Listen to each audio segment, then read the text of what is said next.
ज्या विद्यार्थ्यांचं 12वी सायन्स झालेलं आहे अशा विद्यार्थ्यांना बेसिक सायन्स आणि मॅथमॅटिक्स या विषयांचं एक्झामिशन मिळेल सेमिस्टर 1 मध्ये. तर त्या लोकांनी अर्ज हा अशा प्रकारे करायचा आहे. आता काही विद्यार्थ्यांचं असं म्हणणं पडतं की सर 12वी सायन्स नाही झालंय पण MSc IT झालंय. जर 12वी सायन्स झालेलं नाहीये तर तुम्हाला मॅथ्स आणि सायन्समध्ये एक्झामिशन मिळणारच नाही. हे कॉमन सेन्स आहे. मग तुम्ही फक्त MSc ITच्या बेसिसवर तुम्ही ICT फंडामेंटल ऑफ ICT यामधून सूट मिळवण्यासाठी अर्ज करायचा आहे.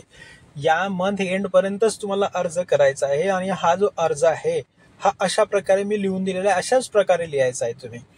तेव्हा दिनांक लिहायची सुरुवातीला प्रति प्राचार्य शासकीय तंत्रनिकेतन ठाणे. विषय जर तुम्हाला फक्त बेसिक सायन्स आणि मॅथमॅटिक्स मधनं सूट पाहिजे असेल तर बेसिक सायन्स आणि मॅथमॅटिक्स या विषयामधनं सूट मिळण्याबाबत अशा प्रकारे अर्ज करायचा आहे. तुम्हाला जर फक्त MSc IT मधनं सूट मिळवायची असेल तर फक्त फंडामेंटल ऑफ ICT मधून सूट मिळण्याबाबत असा अर्ज करायचा आहे आणि त्यानुसार तुम्ही महोदय आणि पुढचा महिना लिहायचा आहे.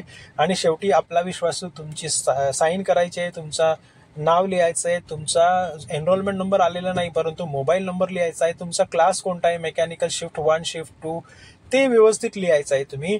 आणि तुमचा जो DEN नंबर आहे तो पण टाकायचा आहे, जेणेकरून जेव्हा तुम्ही हा अर्ज ऑफिसमध्ये ठोकळे मॅडमकडे सबमिट करताना तुम्हाला हे विचारलं जाईल तेव्हा हे सगळं तुम्ही 31 तारखेच्या आत द्यायचं आहे.